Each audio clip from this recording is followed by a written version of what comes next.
isso que nos conforta, e essa esperança que nós temos, nós devemos também dividir para as outras pessoas, né? Esse é um momento muito oportuno. Está certo. Quem quiser expor aqui, pode abrir seu áudio e colocar aqui seus pedidos. A Tainá colocou que está passando por alguns problemas técnicos na transmissão pelo Facebook. Que pena, mas vamos orando aqui em pensamento para que possa, que o Natan consiga transmitir pelo Facebook para alcançar também um maior número de pessoas. O Sérgio agradece a Deus pela família, pede pelos filhos e pelo distrito, e também pela sanidade mental de todos. Realmente, irmãos, com esse isolamento, né, com essas coisas que estão acontecendo, muitas pessoas estão sendo afetadas emocionalmente, psicologicamente. E isso é uma área muito importante, onde nós devemos nos cuidar também, né, não só a nossa saúde física, mas também a mental. Então, que a gente possa estar sãos também espiritualmente, psicologicamente. Júlio, ele também está pedindo pela saúde do Giovanni, irmão da Gessiane. Ele está com problemas de saúde relacionados ao Covid. Estamos em oração por ele. Alguns dos nossos irmãos, nós sabemos que estão com essa doença, né? Mas que Deus tenha misericórdia de todos. Se alguém quiser ouvir, abrir seu áudio para falar. Agora recebi a informação aqui que o Facebook estamos conseguindo transmitir pelo Facebook. Então, quem é responsável aí pelo Facebook, acho que a Tainá está cuidando do Facebook da Cecília e o Rodrigo está cuidando do Facebook da Augusta. Se tiver algum comentário de pedido, de oração, agradecimento, pode nos expor aqui. Para quem entrou agora no Facebook, seja bem-vindo ao nosso culto de oração de quarta-feira. Nós estávamos com alguns problemas técnicos para transmitir pelo Facebook, mas, pela graça de Deus, isso foi possível. Sejam todos bem-vindos. Que a mensagem que vai ser exposta aqui possa falar ao seu coração. E se você tem algum pedido de oração, algum agradecimento, ou talvez um testemunho, pode colocar nos comentários que a gente vai...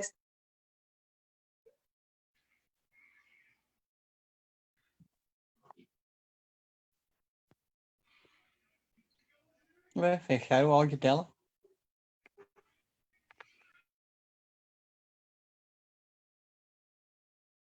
Patrícia e Evelyn, quero agradecer por tudo que Deus tem nos concedido e pedir saúde física e pela vida espiritual da minha família.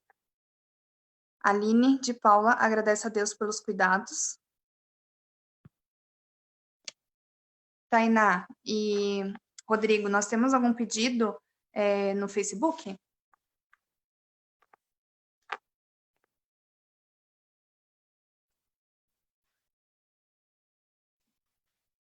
Natan, temos algum pedido através do Facebook? A gente está averiguando aqui agora, está tendo um pouco de atraso ali no Facebook. Assim que aparecer algum comentário, a gente já posta aqui. Até o momento não tem nenhum. Certo. Então, vamos colocando aqui no Zoom, né? Quem tiver mais algum testemunho, algum pedido, algum agradecimento. Algum dos irmãos teria algum testemunho para nos contar? A Clarice já deixou aqui seu testemunho, né? Muito lindo. Do filho que conseguiu concluir a faculdade, apresentando o TCC. Esse trabalho tão temível por todos, ele conseguiu, né? E é uma benção.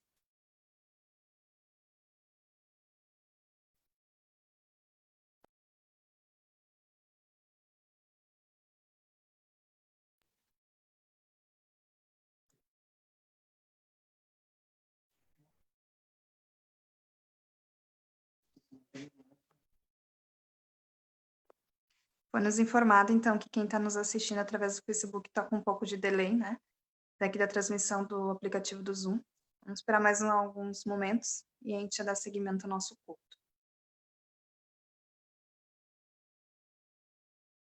Tecnologia é isso, irmãos. É bom, mas também tem essas pedras no meio do caminho, né? E a gente vai se adaptando conforme dá. Sim? O John, filho do Erli, ele agradece pelos cuidados de Deus e pela família. Muito bem. Oi, Josi. Oi. Meu lindo. Eu quero agradecer muito a Deus, porque estou curada do Covid. Amém. Fico feliz em saber, Fran. Também. E mais grato a Deus, porque o Davi e o Fábio não pegaram. E Amém. agradeço muito a Deus por isso. Amanhã volto a trabalhar. E agradeço a todo mundo que orou por mim. Amém. A gente fala tanto do Covid, de quantas pessoas que são afetadas, mas às vezes a gente se esquece de citar aquelas que se recuperaram, né? E é uma bênção aqui, um testemunho para nós, de que Deus cuidou da Fran e também cuidou da sua família, né? Que não permitiu que o filho e o marido se contaminassem com o vírus. Muito bem. Oi, Josi. Oi. Boa noite. Eu Boa noite. agradeço porque deu negativo para minha nora Maria e também deu negativo para mim o Covid. Amém. Amém. Glória a Deus, né? Glória a Deus.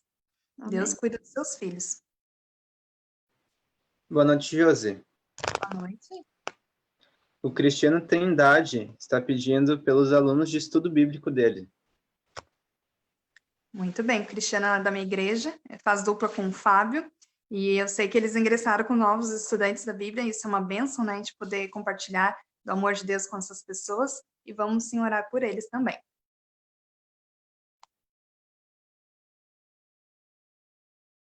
Mais alguém?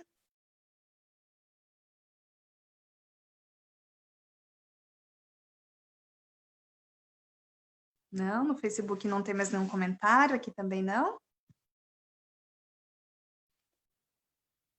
Então, também agradeço pela libertação dos maus vícios que Deus tem dado ao meu filho, Fabiano. Tá muito tranquilo, faz muito tempo que eu tenho sentido a ação de Deus na vida dele. Amém, que bênção, né?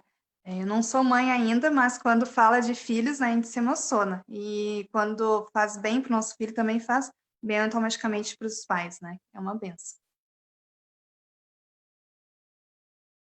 Então tá, irmãos. Então vou convidar o pregador dessa noite para fazer a oração por todos esses pedidos e agradecimentos. É bom a gente expor os nossos pedidos, também ter um coração grato, né? E então vou passar a palavra para o Guilherme, que vai fazer a oração e já vai dar sequência na mensagem.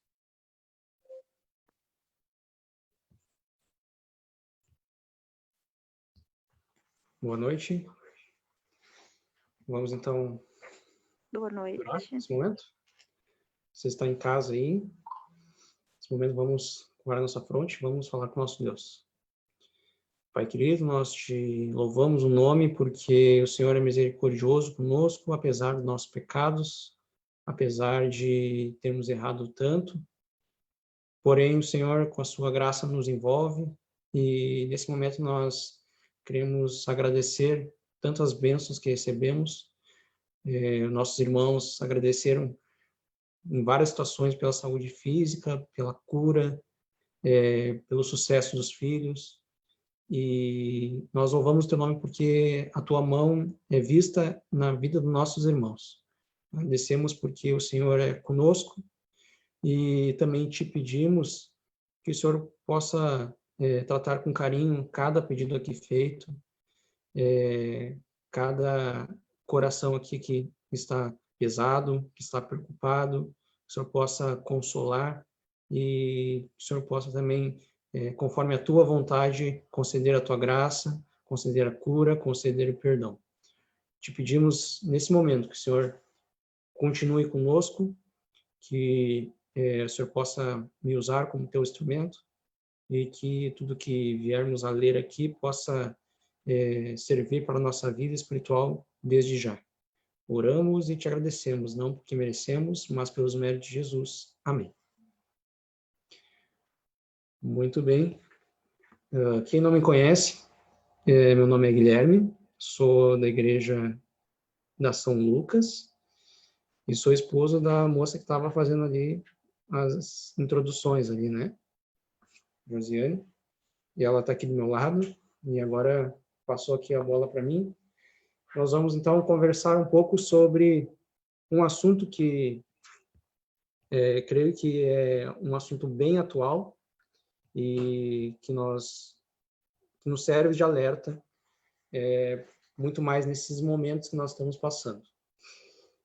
O título, se vocês viram ali pelas postagens de Facebook e WhatsApp, o título é Não se deixe enganar.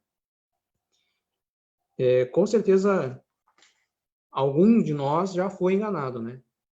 E quando nós nos sentimos enganados, é como se roubasse, às vezes, até a nossa dignidade, né? Nossa fé, né?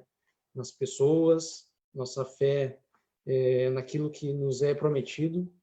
E ontem eu vi uma notícia que um homem ele foi enganado num leilão de carros que foi feito online, né? O proprietário da página, ele solicitou ali uma quantia em dinheiro. Esse homem fez empréstimos pela família, com a família e com o banco para comprar 2 carros. E então ele fez o depósito de mais ou menos R$86.000 na conta dessa pessoa.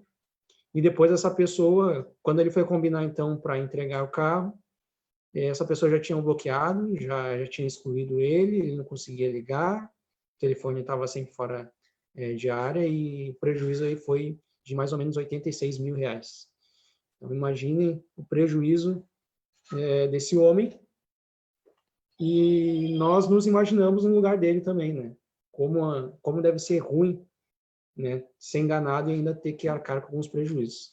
Mas o tema de hoje, não se deixe enganar, tem mais agora o cunho espiritual.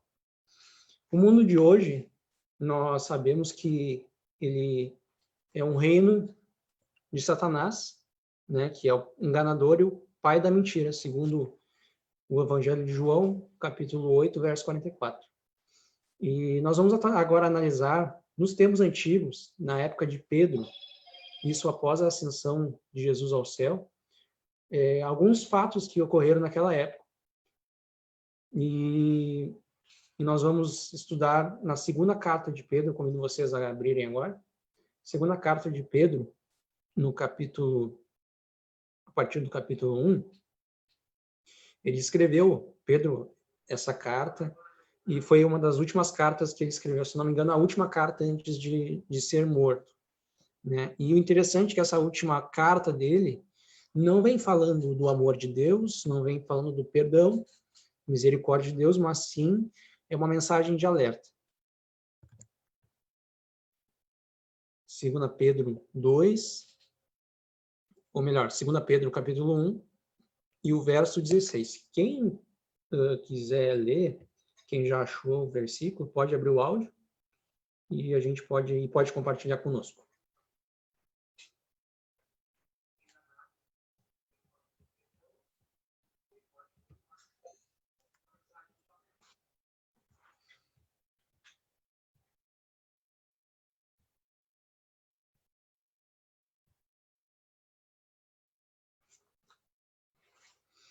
Alguém poderia ler para nós?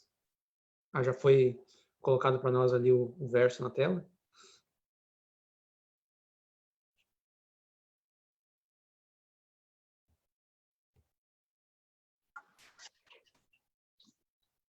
Porque não vos demos a conhecer o poder e a vida de nosso Senhor Jesus Cristo, segundo fábulas engenhosamente inventadas, mas nós mesmos fomos testemunhas oculares da sua majestade, pois ele recebeu da parte de Deus Pai honra e glória, quando pela glória excelsa lhe foi enviada a seguinte voz: este é o meu filho amado, em quem me comprazo.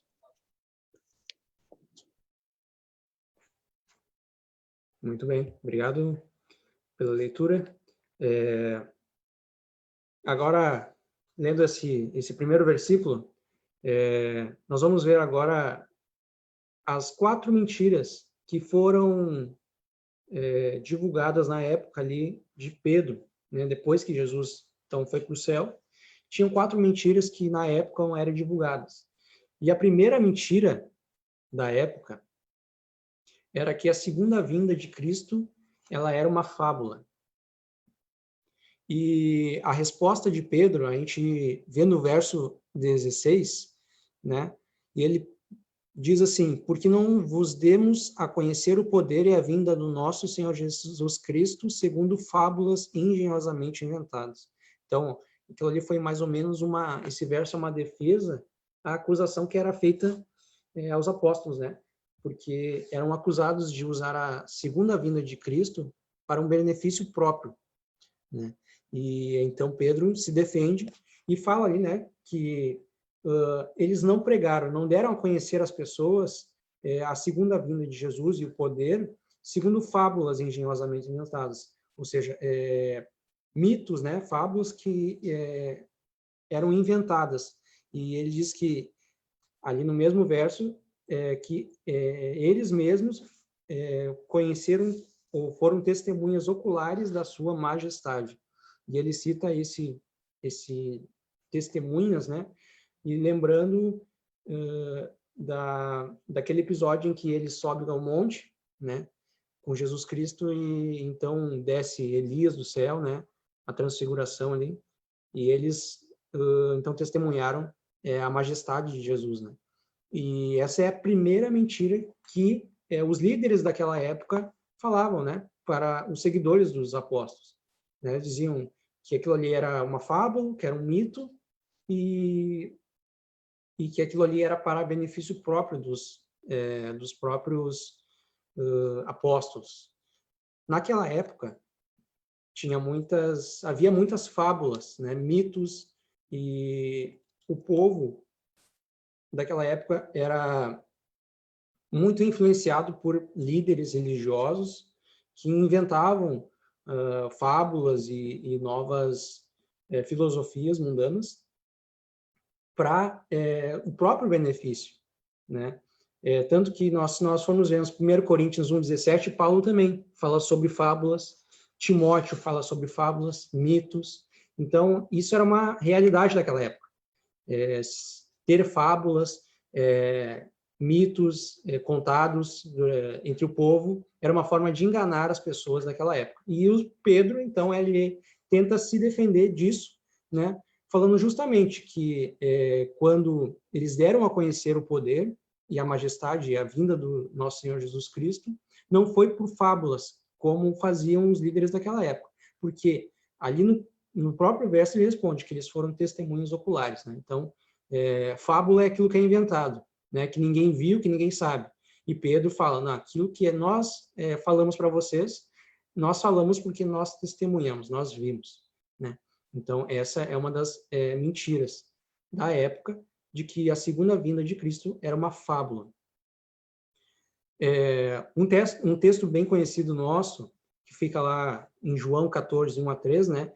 O próprio Cristo nos promete que ele voltaria, né? Então, se o próprio Cristo nos promete, dizendo, não se turbe o vosso coração, credes em Deus, crede também em mim. Na casa de meu pai há muitas moradas. Se não for assim, eu vos teria dito. Vou vos preparar um lugar e quando eu voltar, eu levarei vocês para que onde eu estiver, esteja vós também. Né? Então, o próprio Cristo, ele nos promete que voltaria novamente. Em Atos 1:11, os anjos falam para os discípulos que estavam olhando Jesus ascendendo ao céu, né? Dizendo que, por que eles estavam olhando? Se aquele mesmo Jesus que estava indo, da mesma forma voltaria.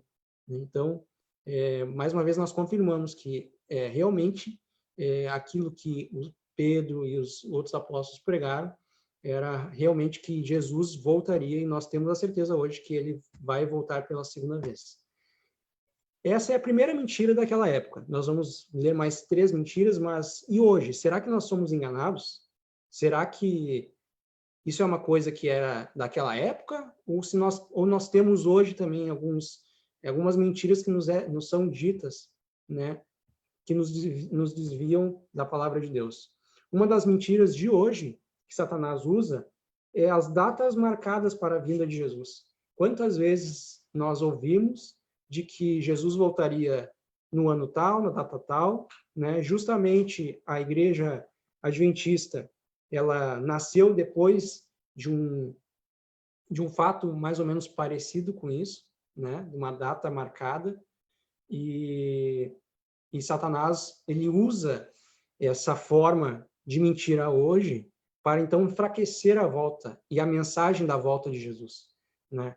As datas, elas acabam dando descrédito para as religiões, para as pessoas, os astrólogos, físicos, que tentam, de alguma forma, desvendar uma data específica da volta de Jesus, né? Isso acaba dando descrédito, porque é tão ouvido isso, Jesus vai voltar em tal dia, Jesus vai voltar em tal ano. E quando nós formos pregar para o mundo de que Jesus vai voltar, elas vão dizer, mas é mais uma vez um louco vai dizer que Jesus vai voltar. Já marcaram não sei quantas datas, ele nunca volta. Olha só a engenhosidade de Satanás, né? E nós, hoje, nós sabemos que o próprio Cristo fala, né? De que não se sabe nem a hora, nem o dia, nem o Filho do Homem, mas senão o Pai, né? De quando ele voltaria para nos buscar. Então, essa é uma das mentiras atuais que nós hoje temos que combater, né? Nós temos muitas outras mentiras, mas essa é uma das principais, né? E Satanás tem trabalhado bastante para enganar as pessoas e também enfraquecer a nossa mensagem. A próxima mentira que Pedro relata é 2 Pedro ainda, agora os versos 20 e 21. São versos bem conhecidos. Se alguém quiser, por favor, ler, o verso 20 e 21 do capítulo 1 de Pedro.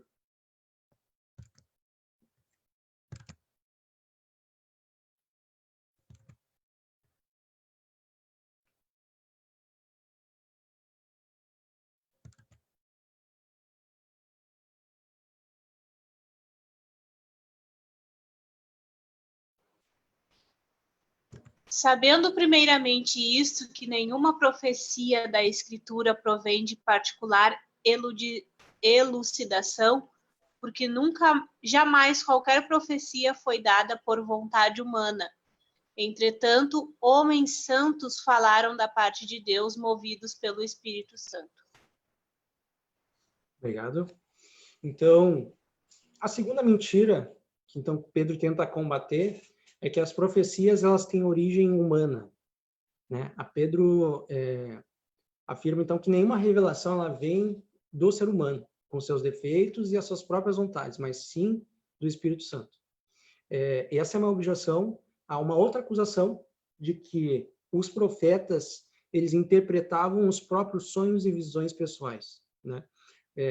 Um verso aqui para citar, depois se vocês quiserem anotar e ler em casa, mais calmamente, em Jeremias 23, 25 e 26, o Senhor fala para o profeta, né? Diz assim, abre aspas, profetas mentirosos, dizendo em nome do Senhor, sonhei, sonhei. Porém, profetas que proclamavam mentiras do próprio coração. Fecha aspas. O próprio Senhor, então, fala que haviam profetas que sonhavam e falavam em nome do Senhor, falando que o Senhor tinha revelado, né? E se há profetas falsos, é porque, então, existem profetas verdadeiros, né? E a mentira de hoje, qual é a mentira de hoje? Deus me revelou, né? Deus me revelou um novo dia de guarda, Deus me revelou uma nova doutrina, né? E isso tem sido muito, muito visto na nossa sociedade, nas redes sociais, né? Muitas pessoas, elas interpretam a Bíblia da forma que elas querem, né? E dizem que Deus as revelou novas doutrinas e novos mandamentos. Tem um outro sermão que eu tenho que fala sobre o dom de profecia. E nesse sermão tem 3 características, ou melhor, 4 características do verdadeiro profeta. Como é que então a gente sabe o que é um verdadeiro, o que é um falso profeta? Eu vou falar rapidamente aqui, para a gente não perder tempo, mas isso é um tema também bastante longo e deve ser estudado. Se vocês quiserem anotar aí, primeira carta de João, capítulo 4, versos 2 e 3, fala, né, que o verdadeiro profeta, ele confessa que Jesus é o Filho encarnado de Deus, né? Primeiro, o profeta, ele tem essa característica, ele confessa que Jesus é o Filho de Deus. Essa é a primeira característica. O segundo, ou a segunda característica, está em Mateus 7,16, que o próprio Jesus fala, né, pelos seus frutos vos conhecereis. Então, os frutos da vida da pessoa, né? Se essa pessoa, ela confessa o nome de Jesus, mas os frutos dela não estão de acordo com a Bíblia, com certeza ela não é um profeta verdadeiro, né? Os frutos na vida do trabalho, né? Na vida conjugal, na vida familiar, né? Se os frutos não estão de acordo com a palavra de Deus, então ele não é um verdadeiro profeta. O terceiro aspecto está em Isaías 8, verso 20, e, resumindo, diz que o verdadeiro profeta está de acordo com a palavra de Deus, ou seja, ele fala aquilo que está escrito, né? Aquilo que vem realmente de Deus, né? Se alguma coisa foge daquilo que Deus escreveu, Deus mandou, então, com certeza, não é o verdadeiro profeta. E a última característica, que está no livro de Deuteronômio 18, verso 21 e 22, e que eu acho que é a que mais caracteriza um profeta, é que as profecias se cumpram, né? Como eu acabei de citar, no aspecto anterior ali, muitas pessoas marcavam datas e elas não se cumpriam. Então, nós já sabíamos, pelas duas coisas, né? Elas não estavam de acordo com a palavra de Deus, porque a palavra de Deus diz que ninguém sabe o dia nem a hora, e as profecias não se cumpriram, né? Segundo fala Deuteronômio 18, 21 e 22. Muitas pessoas, elas têm estudado a Bíblia sozinha. Isso é bom? Isso é muito bom. Só que isso tem que ser visto com um certo equilíbrio. O perigo, né, da gente estudar dessa forma, e somente dessa forma, sozinho, é começar a interpretar a Bíblia conforme o nosso próprio entendimento, sem buscar novas fontes, sem buscar pessoas que são experientes, pessoas que nos ajudam a interpretar de forma correta. Essa semana eu recorri ali ao pastor, porque eu não estava entendendo uma frase ali, e ele me ajudou a interpretar de uma forma que poderia encaixar ou não com o meu sermão. Então, é bom estudar sozinho, é ótimo estudar sozinho, só que essa não é a única, e também não é somente dessa forma que nós estudamos a palavra de Deus, né? Nós precisamos estar em comunhão com nossos irmãos e buscarmos pessoas que são entendidas da palavra, que têm um bom entendimento, né? E que são inspiradas por Deus, né, para nos ajudar. Essa é a forma mais equilibrada da gente estudar a palavra de Deus, e não sermos enganados, cairmos no erro de pegar um texto, tirar fora do contexto e interpretar da forma que nos convém, né? Interpretar aquilo que a gente quer ouvir. A Bíblia não foi escrita para descrever aquilo que a gente quer ouvir, mas o que a gente precisa ouvir. Mesmo que doa, vai doer, vai ter que mudar, vai ter que reformular a nossa vida. É assim que a vida é, e é assim que Deus quer que nós sejamos, né? O crescimento na vida espiritual é essa. Às vezes a gente precisa ouvir coisas que a gente não quer. E 2 Pedro, é um outro verso que eu separei, 2 Pedro 3,16, fala mais ou menos sobre isso. E esse eu posso ler aqui, verso 16 do capítulo 13, ele diz assim: ao falar acerca desses assuntos, ele fala ali no verso anterior sobre Paulo, né? Paulo escrevia cartas, né? E ele falou assim, que quando Paulo falava acerca desses assuntos, como de fato costuma fazer em todas as suas epístolas, nas quais há certas coisas difíceis de entender, que os ignorantes e instáveis deturpam, como também deturpam as demais escrituras, para a própria destruição deles. Então, Pedro, ele afirma ali que Paulo escrevia coisas que era difícil de entender. E realmente é muito difícil de entender Paulo, às vezes a gente tem que estudar bem calmamente, né, buscar novas fontes para a gente poder entender algumas coisas que ele fala, né? E ele diz ali que pessoas ignorantes e instáveis, elas deturpam e acabam que a destruição vem para eles mesmos, né? 2 Timóteo, que nós conhecemos, 3,16, né? Para que serve a palavra? Para nos ensinar a corrigir, ela nos ensina a corrigir, a repreender e educar. A Bíblia não serve para falar o que a gente quer, não serve para nos agradar e não serve para confirmar aquilo que o nosso pensamento acha que é o correto. Ela serve para corrigir, para repreender e assim, então, educar. Né? Nós temos a verdade, a palavra de Deus é a verdade, né? Nós não temos que temer e também nos calar. Nós precisamos ser corajosos na hora de educar, mas também de repreender. Né? O mundo não pode passar por cima das Escrituras, nós precisamos ser firmes. O próximo verso, e a próxima mentira, é 2 Pedro 2, verso 3. 2, verso 3. Eu vou ler aqui para a gente não perder muito tempo. Capítulo 2, verso 3. Diz assim: também movidos por avareza, farão comércio de vós, com palavras fictícias, ou palavras inventadas, né? Para eles, o juízo, lavrado a longo tempo, não tarda, e a sua destruição não dorme. Então, a terceira mentira é que não haverá um juízo, né?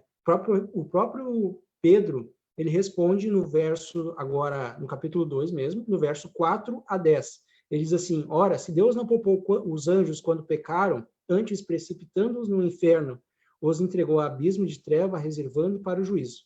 Não poupou o mundo antigo, preservou Noé, pregador da justiça, em mais 7 pessoas quando veio o dilúvio sobre o mundo dos ímpios. E depois ele fala de Sodoma e Gomorra, né? Falando sobre Ló, quando ele tirou Ló dali, mas veio o juízo. Então, é mais uma mentira. Haverá um juízo. Existe um juízo, né? E os mestres daquela época falavam que se houvesse um juízo, ela já deveria ter vindo. O juízo já deveria ter ocorrido naquela época, né? Mas isso é uma mentira, porque o juízo, ele ocorrerá, né? E ele não vai tardar. A mentira, então, de hoje, a mentira da época era que não haveria juízo. E a mentira de hoje, qual é que a gente tem que estar atento? Eu não sei se já ouviram falar, mas tem um termo que é... 2 termos. A hipergraça, hiper, né, de grande, bastante poderosa, né, hipergraça, e a teologia do coaching, né? Então, são dois termos que é aquela coisa assim, Deus me aceita do jeito que eu sou, mas eu vou continuar do jeito que eu sou, né? Deus me aceita do jeito que eu sou e eu vou continuar do jeito que eu sou, né? Deus me cobre de graça, né? Me cuida, né? Sou um bibelô, né? E não preciso mudar porque Deus me ama do jeito que eu sou, né? Essa é uma forma de Satanás usar essa mentira da hipergraça, né? Da teologia do coaching. Você consegue, você é perfeito, Deus vai fazer tudo por ti. Quer dizer, Deus faz tudo por mim. Deus é o meu servo, mas eu não sou o servo dele, né? Eu não tenho que mudar. Eu não tenho que, né, ser um vaso nas mãos do oleiro. Eu tenho que ser um vaso perfeito. Não posso ser um vaso quebrado. Isso que é uma mentira, né? E como eu citei nos versos 4 a 10, Pedro cita 3 juízos, mas quando ele cita os 3 juízos, ele cita também que Deus, se nós olharmos cada história, Deus teve um tempo de misericórdia, né? Noé teve o seu tempo ali para pregar, e o pessoal teve o tempo dele de misericórdia. Anos e anos pregando, e o pessoal não aceitou. E no fim das contas, só a família de Noé se salvou. Sodoma e Gomorra, da mesma forma, né? Teve as suas oportunidades, né? Os anjos do céu, quando foram enganados por Satanás, também tiveram a oportunidade deles, né? Porém, aí funciona o amor de Deus através do juízo. Quando Deus coloca o juízo na nossa vida, é porque ele nos ama. Um pai que não bate no filho não ama o filho, porque ele não dá um juízo para o filho, não conserta, não corrige o filho. É tudo amor, né? Deixa como tá, né? Deus não nos trata assim. Deus nos dá amor, mas também nos dá juízo. Deuteronômio 32, verso 4, diz assim: eis a rocha, falando de Deus. Suas obras são perfeitas, porque todos os seus caminhos são juízo. Deus é fiel, e não há nele injustiça. É justo e reto. Devemos proclamar, então, que Deus é amor, mas também Deus é justiça. Ninguém veio a Jesus e saiu da mesma forma, né? É impossível, na presença de Jesus, vir de um jeito e voltar do mesmo jeito. É impossível. Quando nós estamos na presença de Deus, na presença de Jesus, nós somos outras pessoas.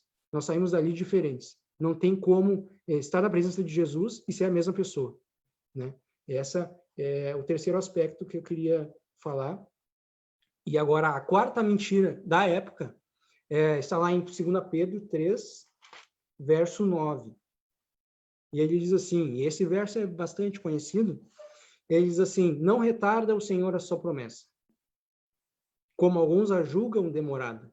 Pelo contrário, ele é longânimo para convosco, não querendo que nenhum pereça, senão que todos cheguem ao arrependimento. Então, a quarta mentira daquela época é que a segunda vinda de Jesus era demorada, né? Mas ele fala aqui que o Senhor, ele não retarda a promessa dele de voltar para nos buscar.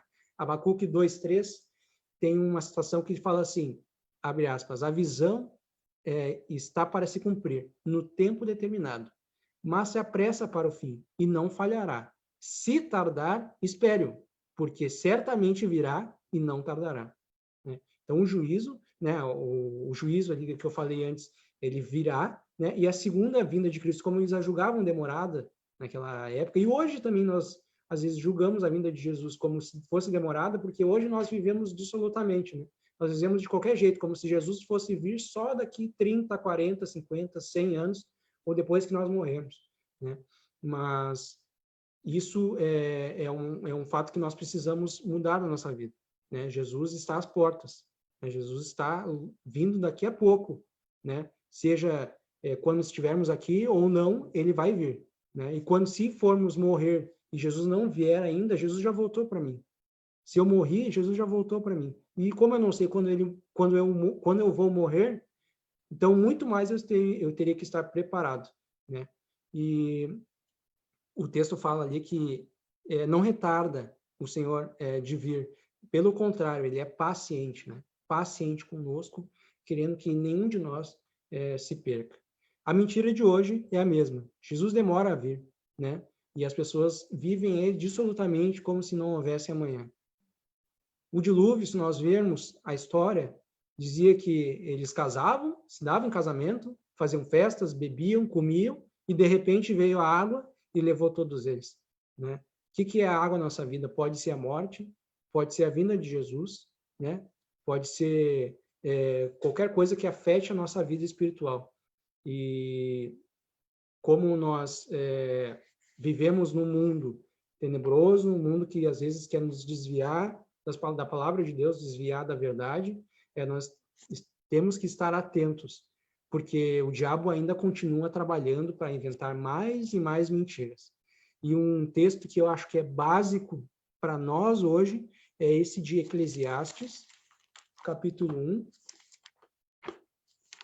Eclesiastes, capítulo 1, verso 9, que também é um verso bastante conhecido, mas eu gosto de abrir a Bíblia.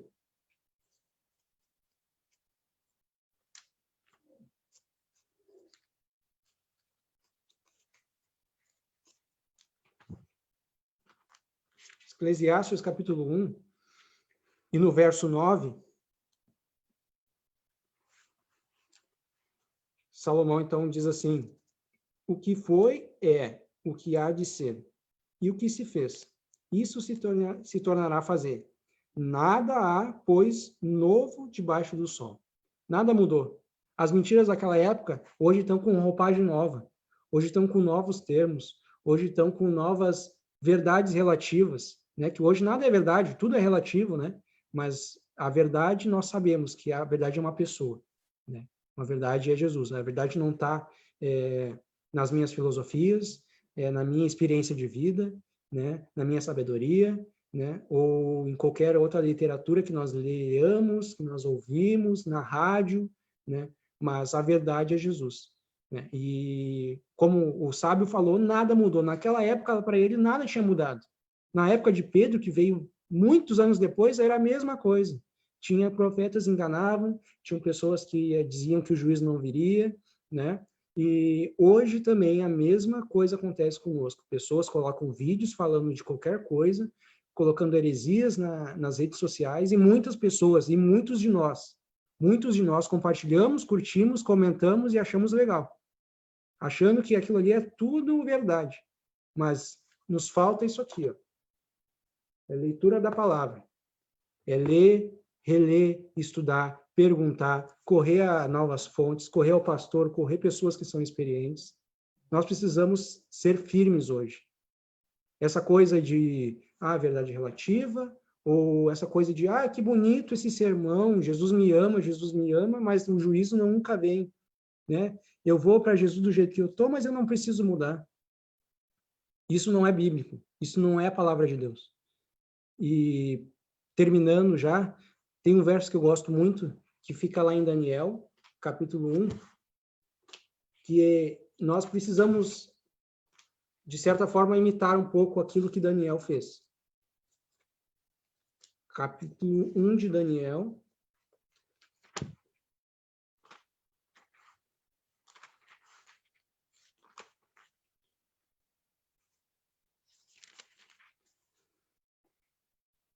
E Daniel é um verdadeiro profeta, né? Se nós formos citar lá de novo os verdadeiros profetas e os falsos profetas, eu vou afirmar aqui para vocês que Daniel ele é o verdadeiro, tá? Não vou citar ninguém que não seja verdadeiro profeta aqui.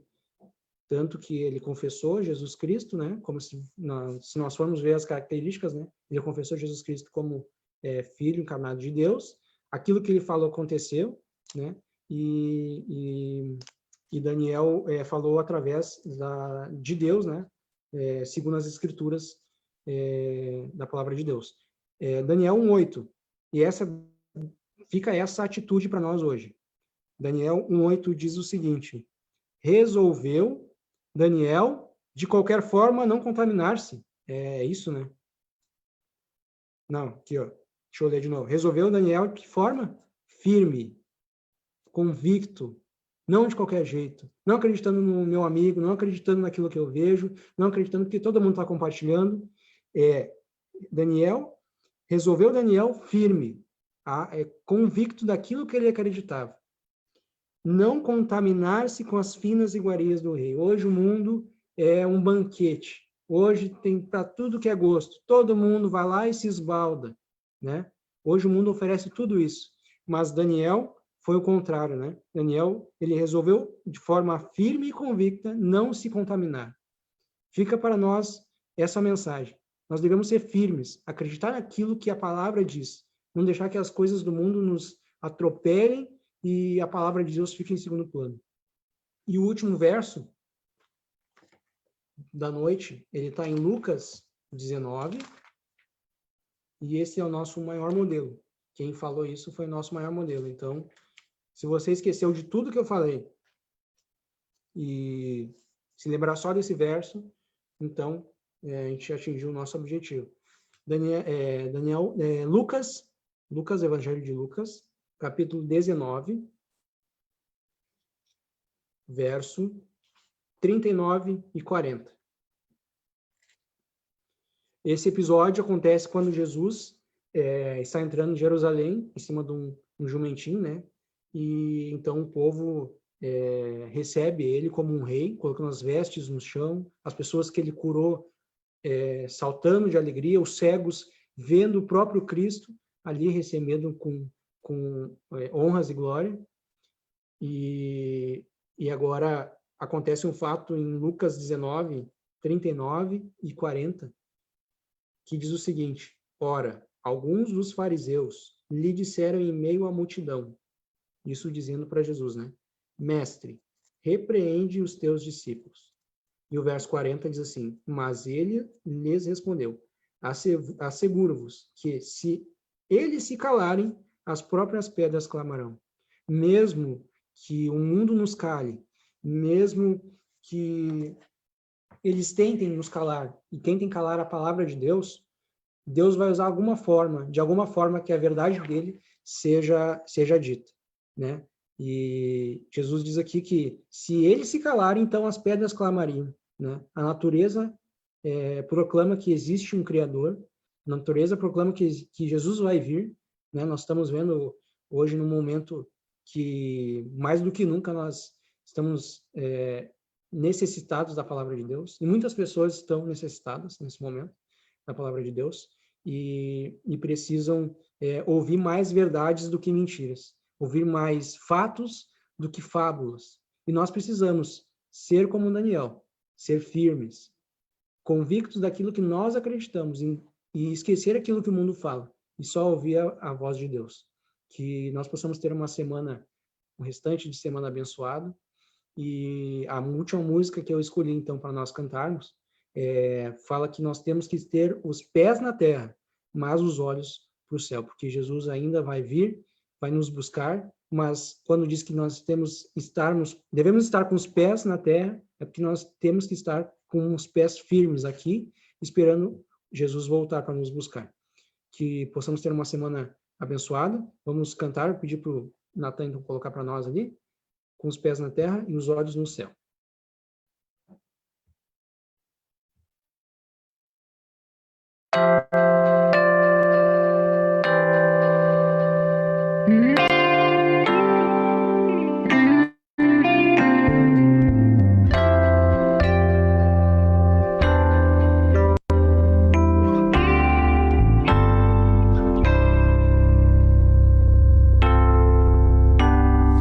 Nós almejamos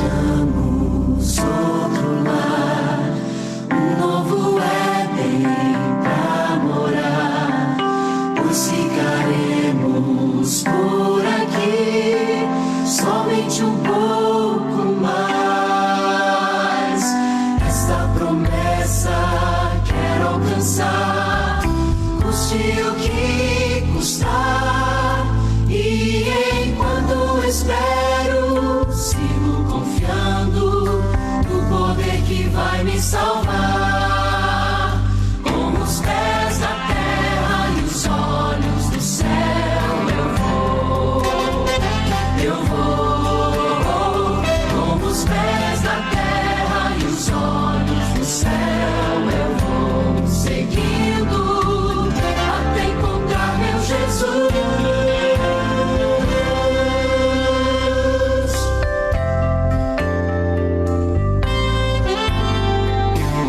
Novo dia surgirá quando Jesus aqui voltar.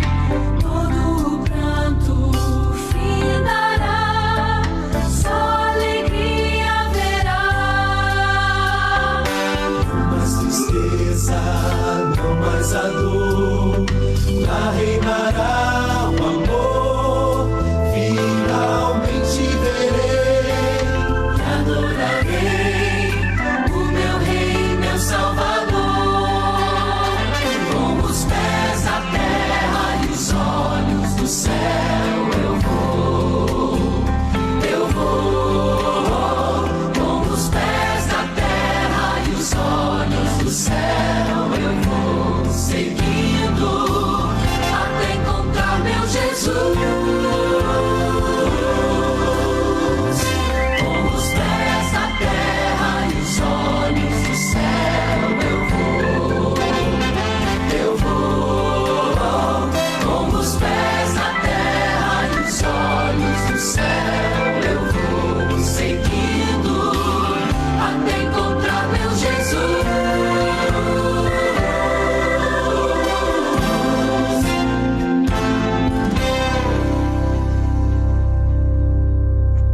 Amém? Vamos orar então? Oremos. Querido Pai que está nos céus, nós viemos aqui para louvar o Teu nome e aprender um pouco mais da Tua palavra. Nós temos falhado por muitas vezes seguindo o mundo, seguindo as tendências que o mundo nos traz, mas nós queremos colocar nesse momento nosso coração aos Teus pés. Queremos ser novas pessoas, porque sabemos que quando entramos em contato com Jesus Cristo, nós não somos mais o mesmo. Nós te agradecemos porque o Senhor ainda estende a Tua mão para nos abençoar, mas também para mostrar o caminho correto a seguir. Que o Senhor possa abençoar a liderança dessa igreja, o Senhor possa abençoar também o pastor da nossa igreja, que eles possam ser como os nossos guias, guias dessas ovelhas que precisam ouvir mais a Tua palavra, que precisam aprender mais de Ti e, consequentemente, passar para as pessoas que também precisam ouvir de Ti. Nós te pedimos também por os nossos irmãos que estão aqui, nos acompanhando através do Zoom, do Facebook ou outras redes sociais, que o Senhor possa abençoar-lhes ricamente, desde agora e para sempre te rogamos em nome de Jesus. Amém. Uma boa semana a todos. Deus nos abençoe.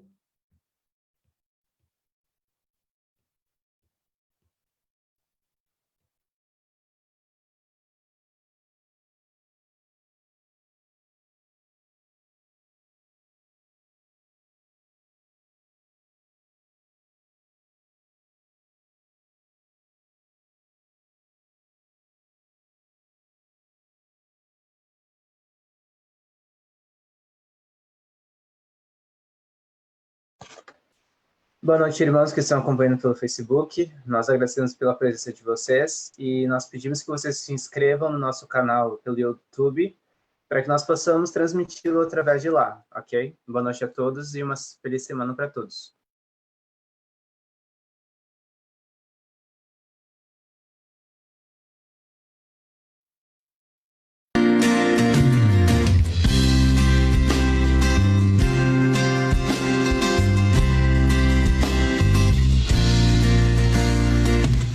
Senhor, em mim habitar, pois quero ser templo teu. Quando eu sair deste lugar, que Jesus permaneça em mim.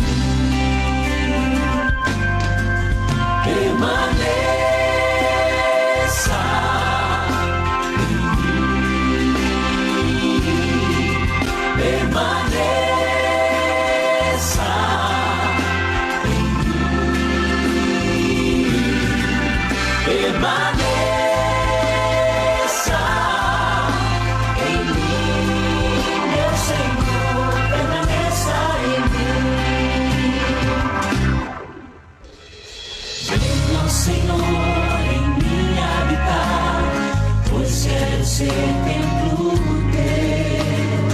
Quando eu sair deste lugar, que Jesus permaneça em mim. Permaneça em mim. Permaneça em mim. Permaneça em mim, meu Senhor. Permaneça em mim.